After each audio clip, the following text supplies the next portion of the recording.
And I just turned around and I hauled ass out of there. I was done. I wasn't dealing with that.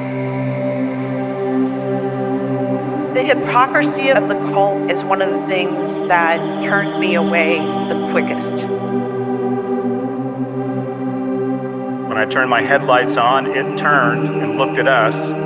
And one of the things I remember the most were the eyes were glowing red. I see an orb of light. It is just circling these steps like it is waiting for me. And he begins to tell them that he saw a UFO. They're basically like, what are you talking about? That's 7 foot up on a tree, peeking around it. And that's where I saw the top of the muzzle, nose, and the eyes. As soon as I made eye contact with this thing, it felt like death.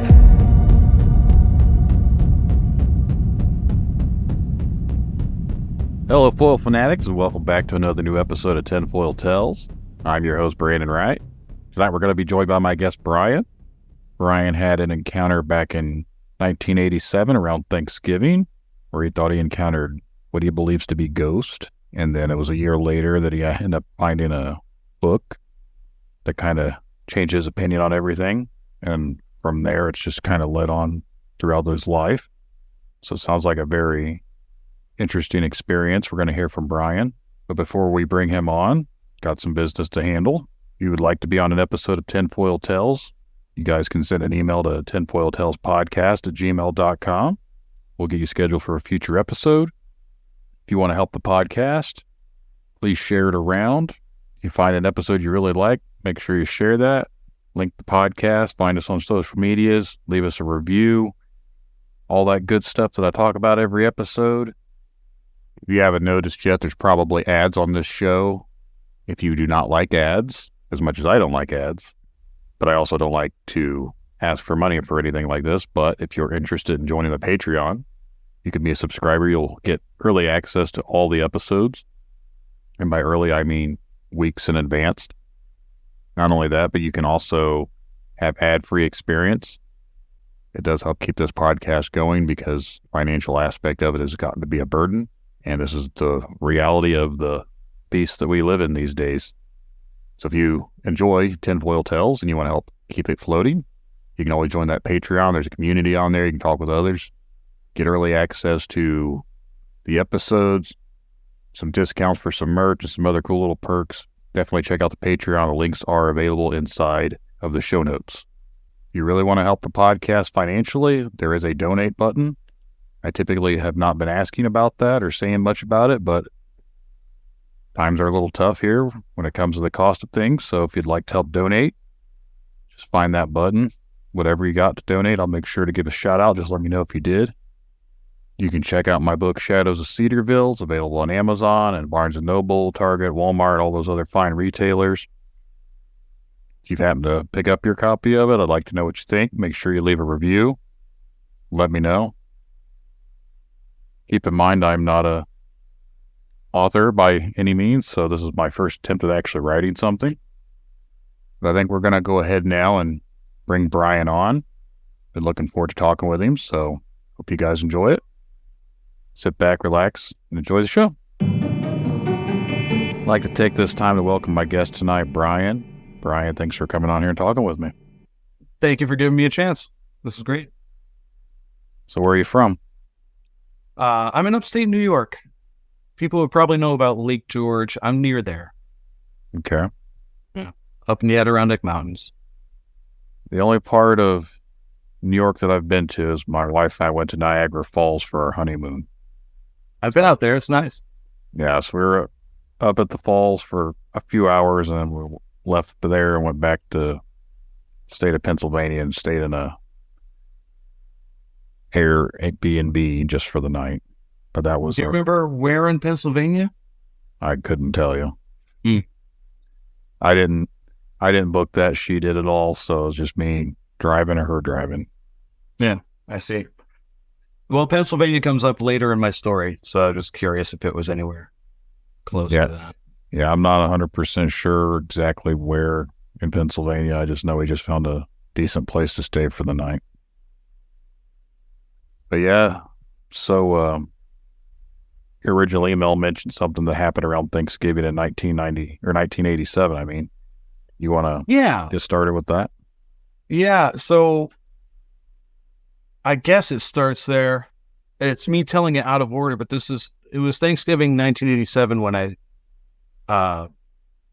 woke up in the middle of the night, and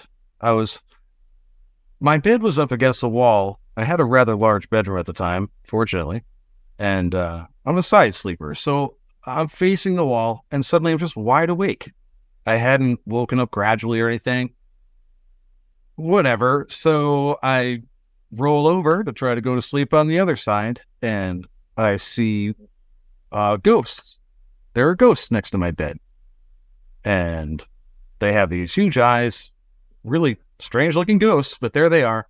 The sisters thought the house was haunted, so of course, well, here they are meeting them. A quick aside, I'd been getting picked on a little bit at school at the time, as you know, boys tend to do these things. My dad had put me in a boxing club. So here I am, roll over, there are these ghosts. I know what to do. Coach told me what to do. So I try to throw one straight out from the shoulder. Try to connect real hard, right? Like my boxing coach told me to. And this is where it gets tinfoily, right? Because nothing touched my hand, but I could not connect with the ghost. Something, again, no force against my hand. My hand just went over this way, ended up punching this. I had a box set of the Narnia books on my nightstand. And I remember my fist got scooted over and I ended up punching that. And the next thing I know, I'm waking up again. Bright morning sunlight. It's Thanksgiving morning. Get out of bed, thinking about this strange dream I just had about these ghosts that my sisters like to talk about. And there I see that books, the Narnia books are all strewn across my room. And again, it was a rather large room, so I must have hit them pretty hard because they were all over the place. So I go downstairs and I tell my mother. Of course, it's Thanksgiving morning, so she's very busy. And yeah, that's nice. That's nice, Bri. Crazy dream, huh? Yep, Mom, crazy dream. So there was that. Fast forward to the end of that school year. My parents wanted to get out of New York, so we moved down to Pennsylvania. That's where this comes in. We moved down there. And there's a chain of grocery stores down there that we would go to buy our stuff. Giant Grocery. I'd never heard of this before, but now we're down in Pennsylvania. They have different things. And in a lot of grocery stores back then, and probably still now, I don't know, don't pay attention, there was an aisle of popular paperback books. So we're walking down the aisle and it happens to have that section in it. And I look up, and on this little paperback book is one of the ghosts that was standing next to my bed. That's it. That's that face. I'd never seen it before. I just thought it was my strange dream interpretation of a ghost. There it is on this paperback book, and I begged my mom to buy it for me. She did. The book was called Intruders by Bud Hopkins. I don't know if you're familiar with that, but it had to do with alien abductions and the way they go about things. There were very, very specific descriptions of what had gone on with some of these abductions in there. So I was reading this, and I reread it and reread it. There were pictures in there of certain scars that people had from abductions, and I had some of those, so thought that was interesting. I told my mother about some of these sections in the book where it's crazy. Like, some of these people say that they were actually levitated out of their home and through a window out to these, experiences. And my mother says, oh my goodness, Brad, do you remember when you were a little boy and you used to tell me about when you would wake up at night and float feet first down the stairs and out the window to meet your little gray friends. And you used to have these dreams when you were little. And of course, at that point, I'm like, oh my goodness, I do remember these. I do remember telling you about these dreams. These are some of my earliest memories. That's crazy. Yeah. So that's my story. And that kind of, that'll blow a fella's mind. I want to point out here, maybe this is too late to say it, but I am a natural skeptic. If I had not experienced anything like this, I'm not one to. I would have the same reaction that most of my friends have had when I tell this story to them. Pardon me. So I completely understand, although I'm never shy about sharing the story. It happened. But I'm always understanding when people are skeptical of my story. They should be. I have zero proof. I am skeptical of other people's similar stories. There are some of these people talking about their alien experiences, and I feel like I'm listening to like a Kate McKinnon SNL sketch all over again, Mm-hmm. But then at the same time, who am I to say? Because I have that experience. So that's my story. That's what happened. Now, have you had any other experiences since then? Only one. I know a lot of these stories tend to go on about lifelong experiences. I don't have that to offer you, but I am a musician. I worked for a time at a music studio. Really great time. I worked with some really cool artists and some great producers. It was one of the best times of my life. And I would work some late hours there, and it was about 45 minutes away from where I live. So on a drive home late at night after a very late session with a really great band, I remember the whole night very well. I was 20 years old at the time, and I didn't drink. I had some family history there. I was kind of scared of alcohol when I was that age. So I didn't do any drugs. I didn't do any drinking. I just had a really great session with a lot of coffee, and I was really pepped up. Driving home through a very rural town. There are a lot of cows out there. There are a lot of cornfields. I know the road very well. I drive this road twice every day. And probably 2:30 in the morning, which is standard time for me to be driving back home from the studio those times. And I saw this light up behind a stand of trees. And of course, having those memories, this was all fresh in my mind. Like I said, I was maybe 19, 20 years old at the time. And I pulled over and I just watched this thing light up. And it looked like a modern day LED light. That was the kind of light it was throwing off, but it was like a cone. It was upside down. And it just rose up about 60 feet up in the air. Again, I couldn't see any edges to it. It was all just light. And it just took off so fast. It was over the next town, which I was pretty high up on the hill. I could see pretty well that it was over the next town in seconds, and it stopped, and then it went on. That was my only other experience with anything like that I can recall. Now, when you had your first experience that you remember from what you thought were ghosts. Yeah, the Thanksgiving. You mentioned your sister had talked about, or your sisters had mentioned ghosts before. Was that something common that they brought up? Yeah, I come from a superstitious family, which I think contributed to my skepticism because I was like, what are you guys talking about? I was home alone in that house one time and I heard footsteps clearly across the second floor. And I was a young kid and this is a duplex. Our landlady is on the other half of this house. And then she's walking across the floor. So I am a skeptic. I never thought there were ghosts there. Mm-hmm. So, yeah, I mean, they spoke about things like that. I took that they've never mentioned any experiences to me. And my sisters and I are pretty close, so, they would have. I also have 2 brothers.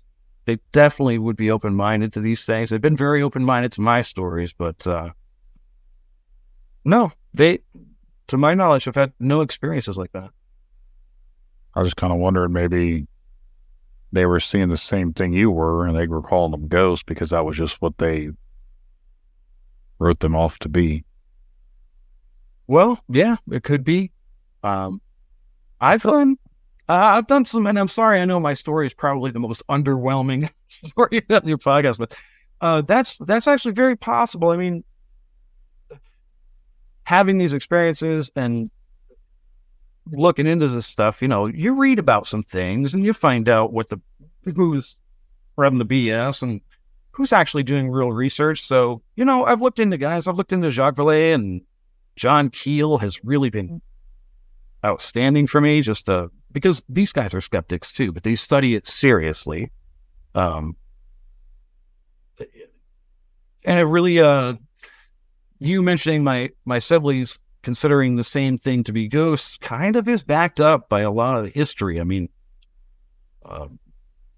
Jacques Vallée especially goes through a lot of stories about throughout history with fairies and ghosts, all kinds of different mythologies through the histories, but the stories told some of them are word for word what people's experiences are during these abductions. So yeah, maybe it is all the same thing. Again, I'm not going to say that I believe anything in particular, but I have suspicions.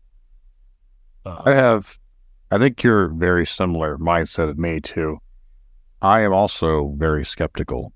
And it's weird to do a podcast like this because typically I used to think that when people would come on here and talk about stuff, or not on here in general, but like when I used to hear people talk about experiences and stuff like that, before I ever had my experience, I always thought all this stuff was just people obviously were just crazy or seeking attention or whatever. There's no way any of this stuff could be real. And then once you have that experience that changes your whole perception of reality, it opens up a little bit of basically maybe there are more things to this. So I can't be 100% skeptical. I still try and look at things skeptically, but at the same time, I'm a little more open-minded to it, I guess. Yeah, which is why I mentioned earlier my friends who haven't had experiences. I respect their skepticism. I think they ought to be. It's not like you have a resource where you can look this stuff up reliably and say, yeah, okay, I've done the research. Now I know. I've had a direct experience. So people talk about disclosure. I don't necessarily need disclosure. It has been disclosed to me. You'd mentioned ghosts and fairies and stuff like that. Mm-hmm. It got me thinking because I've also heard of similar stories. And throughout history. It makes me wonder, we're saying that they're aliens, and people in the old days called them fairies and ghosts or whatever. I'm wondering, and this is for being a skeptic, like I said, this is me going on my woo-woo side here, my tinfoil hat on. Hey, that's what we're here for. I think a lot of these are entities from a different dimension, if that makes any sense, like a parallel universe. So it comes into the fact that, and this can tie into the strange creatures like Sasquatch, Dogman, all the other stuff that we talk about. Mm-hmm. I'm starting to lean into the fact that maybe these things are actually possible because they're coming from a different realm that bleeds into our world. So what we're saying is aliens from space, they might not necessarily be from space. They're aliens in the sense that they're not from our planet and our realm, but they're coming in here somehow. So having had that experience myself and then all that skepticism throughout my life, which I don't want to make it sound too bad. People have been very cool with me about it. As I say, in the last 15, 20 years, I have not been shy about telling the story, and I have not gotten really terrible reactions. So, hooray for that. But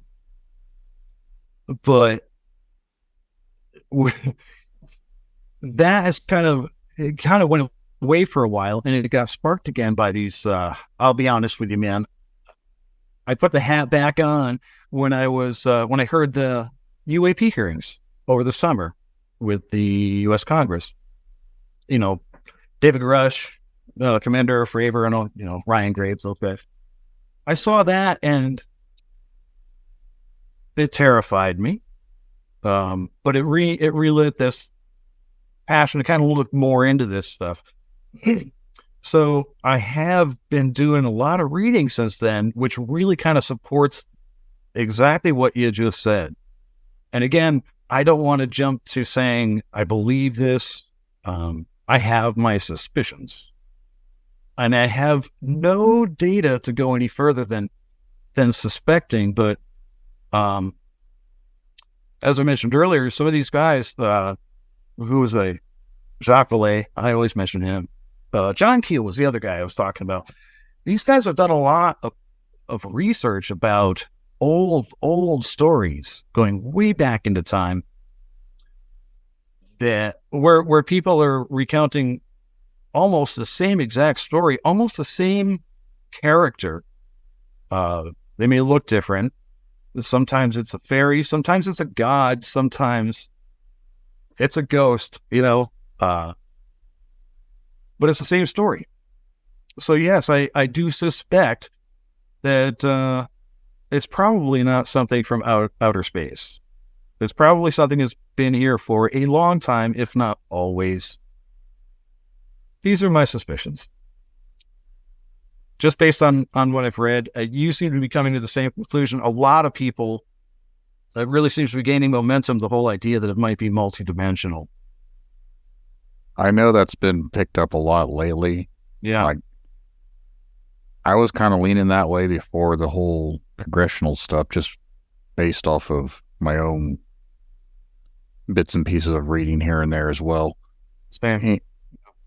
I don't necessarily agree one way or the other because, again, a lot of these people that come off here acting like experts, if there is no scientific proof, at least that we're aware of, at least nothing that they've made aware when it comes to this type of phenomena, it's hard to say one way or the other what's really true and what's not true, just because when they say they're an expert and they know this is a fact, how can you be an expert at something that mainstream science or anyone in general doesn't really know? It's just their opinions, and that's what I've tried to feed to people. Yeah, exactly. You can be an expert on something that you can reliably research, and this, unfortunately, is something that has I don't know, maybe it's been suppressed. It feels like it has been. It looks like it has been. Who's to know? There are people that know, but the whole thing with David Grush, and I'm not trying to say that I don't know if I believe, I don't discredit him, but I think the information he has is what was given to him to be released. I think he thinks he's doing something good, but at the same time, I don't know if it's not just something that they wanted him to let out. If that makes sense. Well, that remains to be seen. That I don't know, in my gut, I believe him. I don't know how much of that is because I want to, but really what I want is whether he's for real or whether he's full of shit, let's find out. Let's do the research. Let's do all of it. Let's get all the information out there. Not that the super top secret stuff, we don't have to know about that, but get it to the right people and let's get some verification that this stuff's actually been looked at and we can know whether he's telling the truth or not. I'm still not 100% sure why it's such a big deal if they do have technology from somewhere else. I won't say space or different, whatever. Just a technology that's not from here. Why is it such a big secret to this point that they want to keep it under wraps? If they have all the technology, I know it's because of money and it's because of weaponizing it and everything else, but to just admit that, yes, we do have this and it does come from somewhere where we're not 100% sure. It's not it's not going to destroy the world to know that knowledge.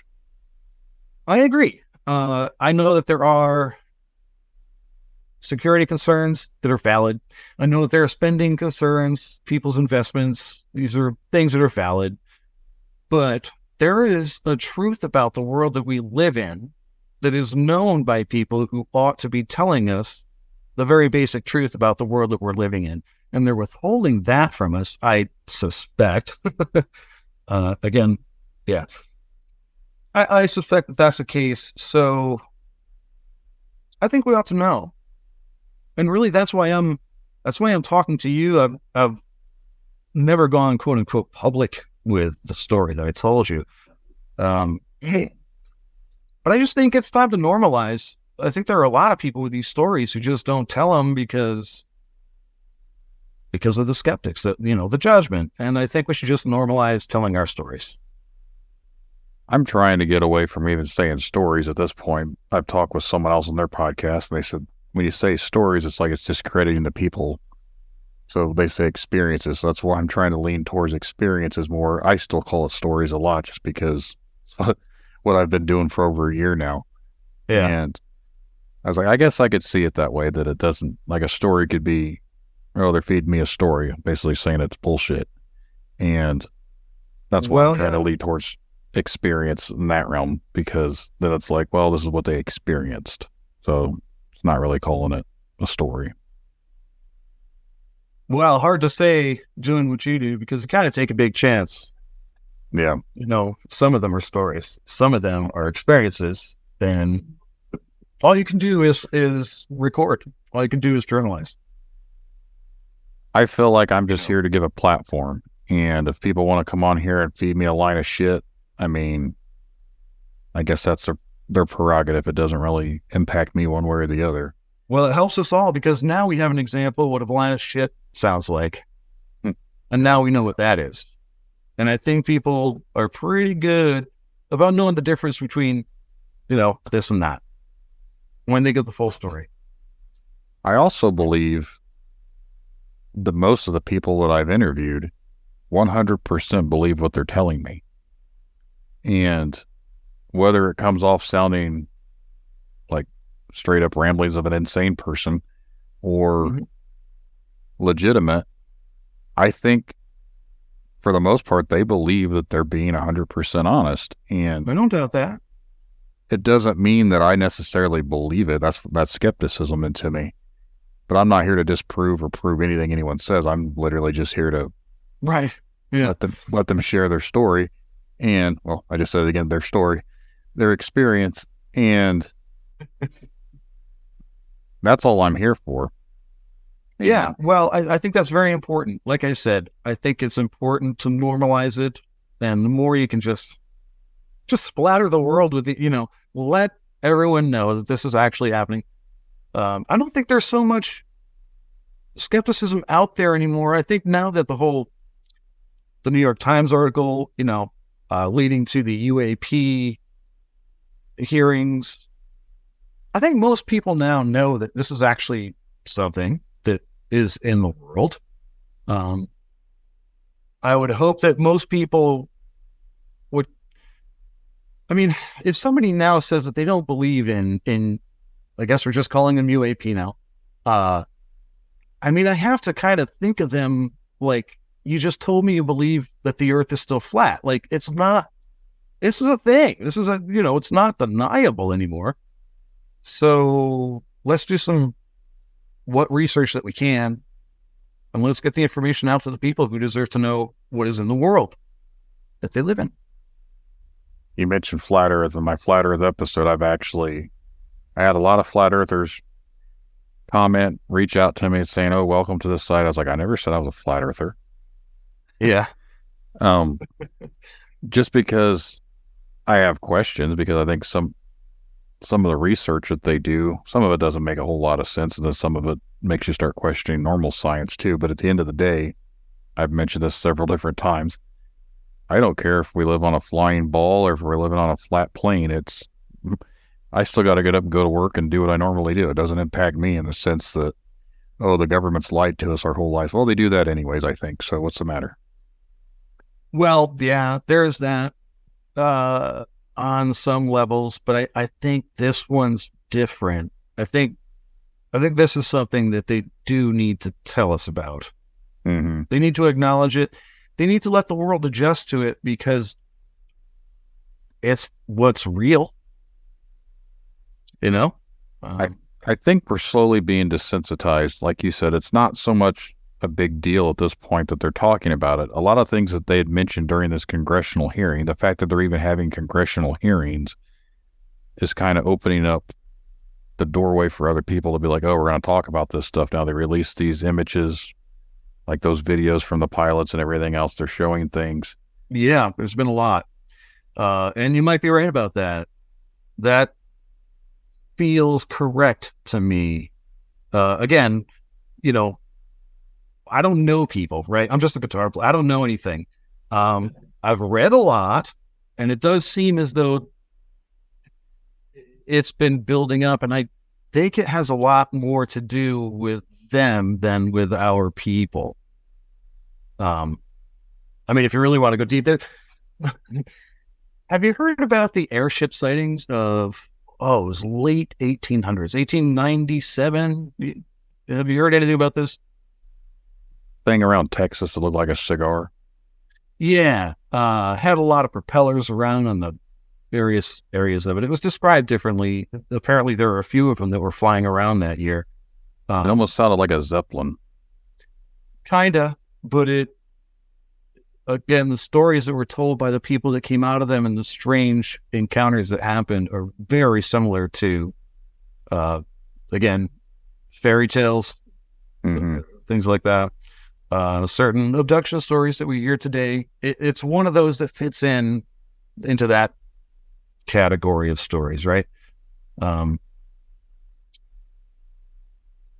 Yeah, I know. I think these guys like to I think they like to fuck with us, man. I don't think they're benevolent. I don't necessarily think they're intentionally malevolent, but they're not kind. I don't think they're kind. I've made this analogy before, and I don't know if I've done it on air, if I've just done it in my own brain or something that I wrote for myself, but I think if something were to be able to come into our world or come to our world, if they're of a higher advanced intelligence, what are we to them? What do we do as humans right now? What do we do that anything that we deem not as evolved or as special as us? Like when it comes to animals, we eat and kill the animals. We step on bugs all the time. We don't care what we do. So why would they come here and be any different? No, and if we're not killing them for invading our home, if we're not eating them for their protein, then if we just find them interesting, then we observe them and we tag them and we follow them and we follow up on the ones that we've tagged. Yep. And that kind of sounds familiar. Yep. And that's what I've tried to bring up before is I think what they're doing, if they exist and they're actually coming here, they're just doing the same things that we would be doing. I can assure you they exist, by the way. Sorry to interrupt. Go on. No, you're fine. Like, I've never had a encounter like that, so again, it's not me. Yeah.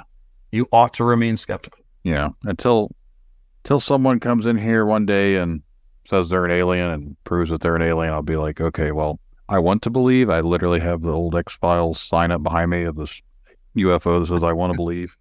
We all want to, yeah.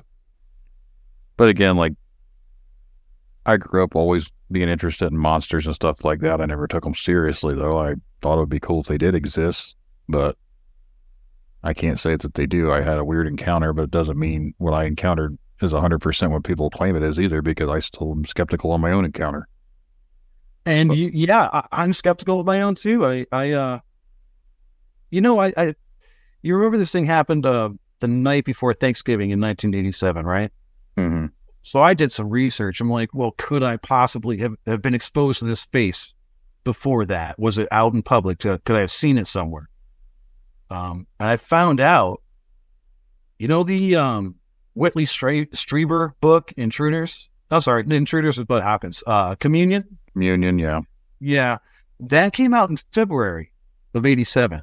The movie or the book? No, the book. Okay. And the cover of the book is that face. So I remain skeptical of my own damn story because although that face really, I mean, it has the same shape, kinda, not the same color that what I saw was more like but the big almond eyes and all that was all there. And it's possible I could have seen that, right? I don't know what point they started doing the aliens looking like that. Because I remember in Close Encounters of the Third Kind, they didn't have the big eyes like that. I don't know what year they started saying they had the big almond eyes. And that's like the mainstream gray look now. Right. But even and I don't know if I remember the movie A Fire in the Sky scared the shit out of me as a kid. Yeah, me too. But the aliens in that did not look like the typical gray aliens. They looked a little different, and they had more of a human-y eyes type vibe to them. So I don't know where the whole big gray almond-shaped eye or the black almond eyes thing came from. Well, I can tell you that according to my memory, the ghosts that I looked at that night, if you Google the book by Bud Hopkins, this was exactly what I saw. That is exactly what I saw. The cover of that book it shocked me. It shocked me when I saw it. I'm looking at it right now. I had it up a little bit ago. So I think that's why they started doing that, is because people started seeing that. Now, here's something. Going back to the concept that this story's been going on for a long, long time, back in human history, with different beings and different things like that. I don't think it's likely that that's actually what they look like. I think somebody, I have not corroborated this, but somebody quoted Terence McKenna as saying that something to the effect that what we're seeing is something that is disguising itself as aliens so that they don't scare us, something like that. Like I said earlier, I think they like to mess with us. I think they present themselves in a way that we expect. Have you ever heard? It probably has nothing to do with outer space. Sam the Sandown Clown. You ever heard about that? I have not. That's not familiar to me. Let me figure this out real quick. Yeah. It happened in the Isle of Wight. I don't know if I'm pronouncing that right. It's Wight in the UK in May of 1973. Okay. There were some kids, and I'm not going to read this story. I could be wrong on my retelling of it, but I've heard it several different times. There were some kids playing down around, I think, a riverbank, and they came across this strange clown. And I don't remember if it could speak to them or if it spoke to them almost with its mind. I would have to, again, I haven't heard the story in over a year and a half at this point.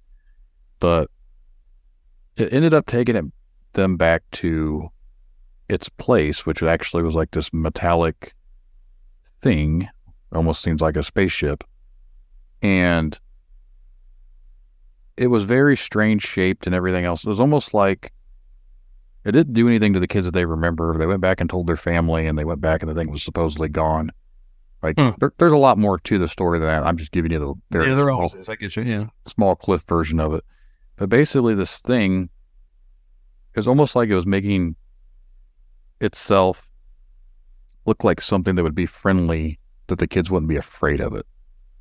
It was giving it this image of itself to show them, oh, I'm a clown. Come with me. I'm fun. Mm-hmm. It kind of gives me the old It vibe, but I think this was wrote obviously in 1973 is when it was published. That was before It was ever out there. I'm thinking Pied Piper, but it's all the same thing. Yeah. Yeah. But it's the same story. It's the same story told different ways. And when the same story is told by many different cultures, you have to wonder, what's the original story? There is an origin story. Mm-hmm. There is truth in the fairy tale, and that's not true of all of them. Obviously, you can't really know which ones are which, but certain ones like that, when you hear the same one from many different cultures, it's worth looking into. that's kind of where I've been at, and to go off the rails here for a little bit about from the aliens to something else that's similar.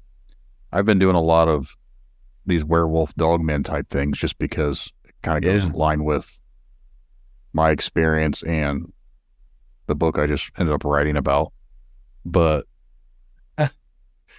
through my research and looking around and reading stories and listening to interviewing people and everything else, I've made my own assumptions. And what I've come to realize is these are the same stories throughout history. There's been all sorts of civilizations. They've all had their own upright walking canid stories.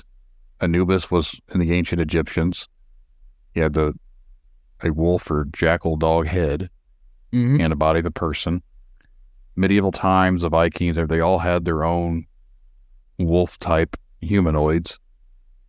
In the 1700s, they had the werewolf trials of France, where people were being accused of being werewolves, being burnt or hanged or whatever, executed just because they were being accused of being werewolves.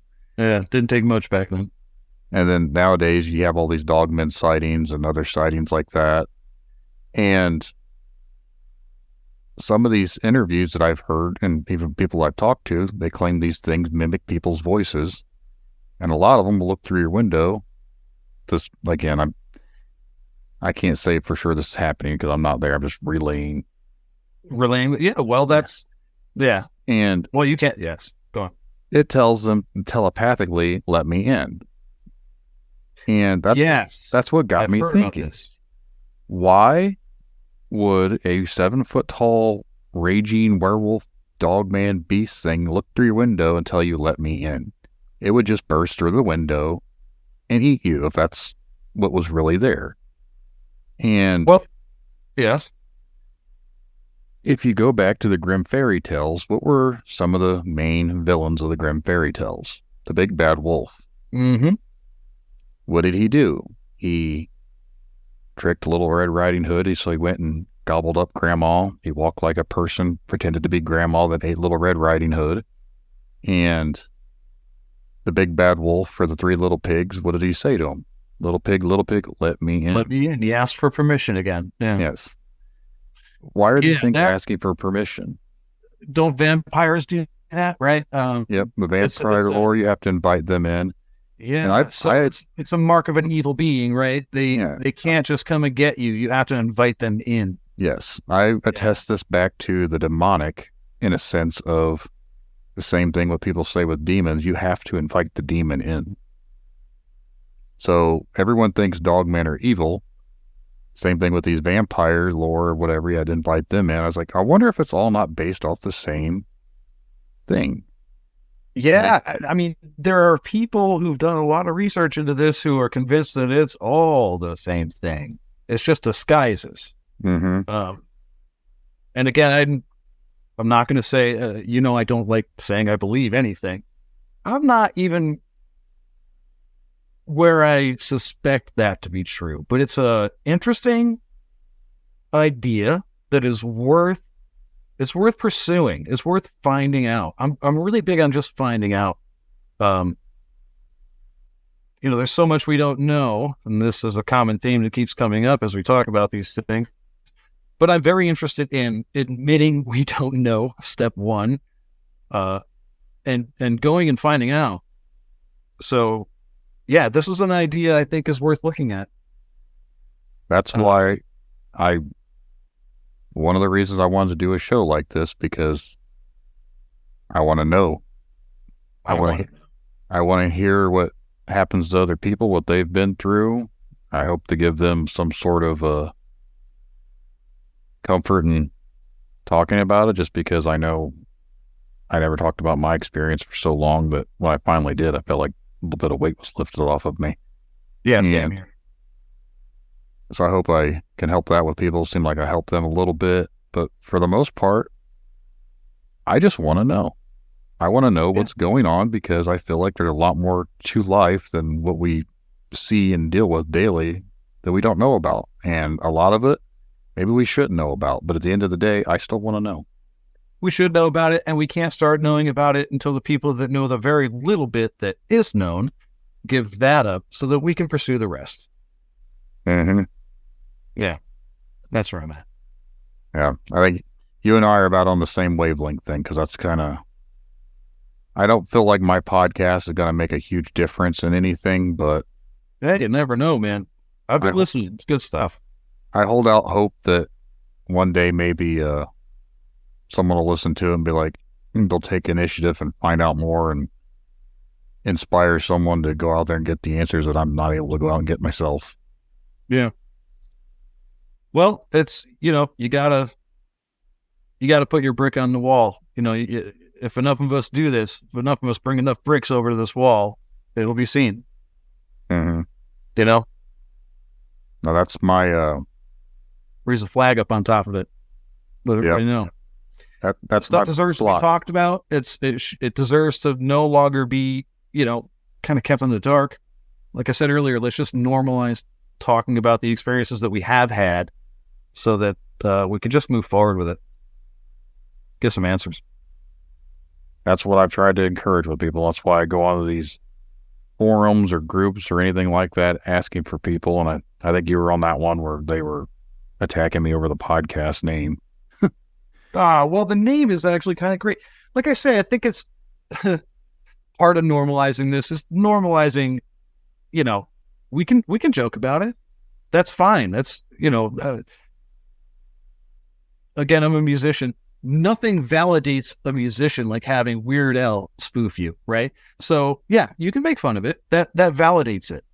So the Tinfoil Tales, yeah. I didn't know if this was going to be a video thing, so I almost made myself a tinfoil hat just to be funny. Again, but No, I don't. I don't use the video portion. I've thought about doing it, and there's been people that come on here, they've had their video on, and that's fine. I usually don't turn mine on just because I don't use the video. My hosting service, literally, I upload the audio, and then it makes the video, and it just uses a static image. I don't even have to do that. Yeah. So it's less work that's for why me. yeah. Seen that. You put a thumbnail up there, yeah. Yeah, that's how they, my RSS service provider does all that work. It's just, I record the episodes, I edit them, I upload them, and then from there they distributed them and make them into videos and everything else. So they earn their $20-something a month, I guess. Right. It saves you a lot. Yeah. But they're supposed to be increasing the fees here, and some of the other things that I've used for the podcast, they've increased fees too. So that's kind of where I'm at this point. I never wanted to be monetized or anything like that. That wasn't why I did the podcast, but it's getting to the point where it's going to end up being almost $100 a month. Jeez. Yeah, that's the way everything goes, though, man. Nothing gets cheaper. Nothing ever gets cheaper. It only goes one way. The free tiers that they offer to people only give you like maybe 2 hours a month. It's like, well, that's literally like one episode for me. Yeah. And also I have to pay. It's not going to do it. And then I have an extra podcast that I do, so I have to have a multiple one. So it's even a more expensive account. And then, again, all the software that you need and all the stuff, they don't let you just download anymore. You have to pay a monthly fee for the editing softwares, which is, again, back in the old days, you could just download it and never have to worry about it. No, now they got you. Yeah. Now everything's got to be monthly fees. You know what, man? Maybe you should just monetize it. I mean, the time you put in and the money you put in, just... I don't even know if I'd even make enough trying to monetize it. I might make a couple cents, because from what I was reading, you would basically have to get over 50,000 downloads a month, which I haven't even got that in my first year. And only then you make like $100. So it's like, is it even worth even going against my own integrity to monetize it just to try and get a couple pennies here or there? Yeah, I hear ya. Supposedly with YouTube, well, if I monetized YouTube, someone that had 500,000 views got $100. I'm like, that's crazy. That is crazy. Well, I mean, I get it. Listen, I'm a musician. What do I get from Spotify? Pennies a year. It's just stupid. That's maybe you can come on my other podcast, Dark Side of the Scene, because we interview musicians, and I've been a metal vocalist for 20 years, and my co-host has been a guitar player in a metal band for 20 years. So nice. Yeah. Yeah, I've played pretty much everything else. Mhm. Yeah, people ask. I tell people I'm a guitar player. They're like, "Oh, what kind of music you play?" And my standard response is always, "Well, that's up to the guy who's signing the check. I don't really make that choice." We interviewed someone named Chris from New York, and I don't know, you guys kind of remind me of each other. I don't know you well enough or him well enough, but like I kind of got the same vibe from you and him. So That's funny. maybe you're from New York too, so maybe it's just New Yorker. He's actually from here though. First, he was originally from Indiana. Oh, really? But yeah, he's lived in New York City for the last, I think, 30 years. Oh, I'm 4 hours north of there. Yeah. I'm up in the mountains, but Yeah. But no, you've got any stories to share on that front from being a musician? We can always get you some schedule. We're about to start recording in December for our second season. We're going to go on a hiatus for a little bit. But we started. I'd be happy to do it. Absolutely. We started in March of last year. We've turned out 45 episodes in like 6 months. Oh, yeah. Jesus. Yeah, so trying to take a little bit of a break from that one, just a little bit, to try and keep up with this one. This one, Tinfoil Tales, is really starting to gain traction a lot more than the other one was. Good. But, yeah. Well, I'll definitely.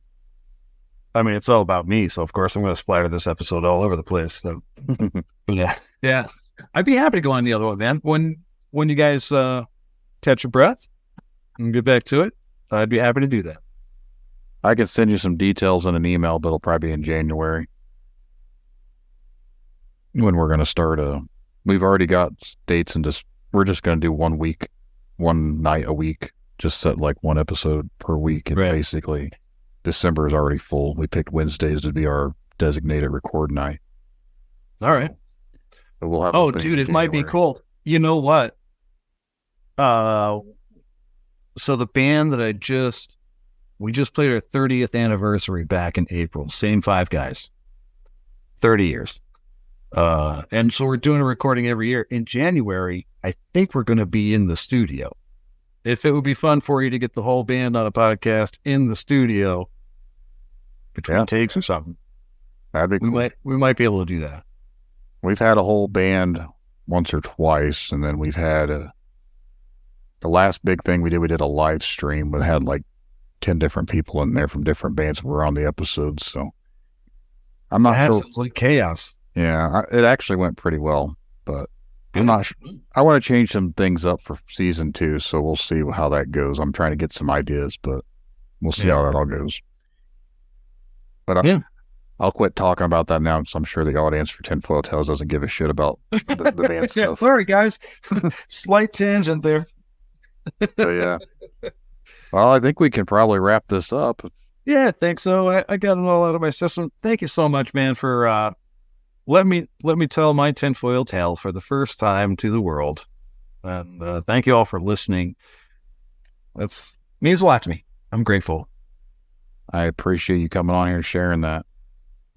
Since you are a musician, if you want to go ahead and plug anyone curious, go ahead and plug your band or where they can find your guys' music. Oh boy, they never tell me that part. I know we're on Spotify. The band I was just talking about is called Shu, SHU. And if you type that into Spotify, you're going to get a lot of things, mostly Japanese. If you type in, our first album was Fanagalo. Fanagalo is spelled just like it sounds. I'm not going to do it for you because I'll probably screw it up. But Fanagalo. It's a language, actually. That you'll find us if you Google that or put it in Spotify, whatever. Either way. Awesome. I'll make sure to check that out, and I'll find it, put it in the show notes for anyone interested in finding it. Thanks, man. Nope. Being a musician myself, I understand the struggle of reaching an audience. So it's a joy and it's hell. Yes. It's everything Mama wished. Yeah. Well, all right, Brian, we're going to roll on out of here. So again, I appreciate you coming on here and talking with me. I appreciate you, Brandon. Thank you very much. Yep. Have a good night.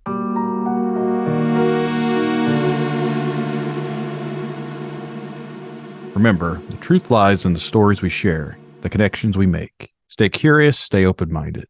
Thank you all for joining us on this journey, and until next time, keep questioning, keep seeking, and keep exploring the unknown. Good night, everyone.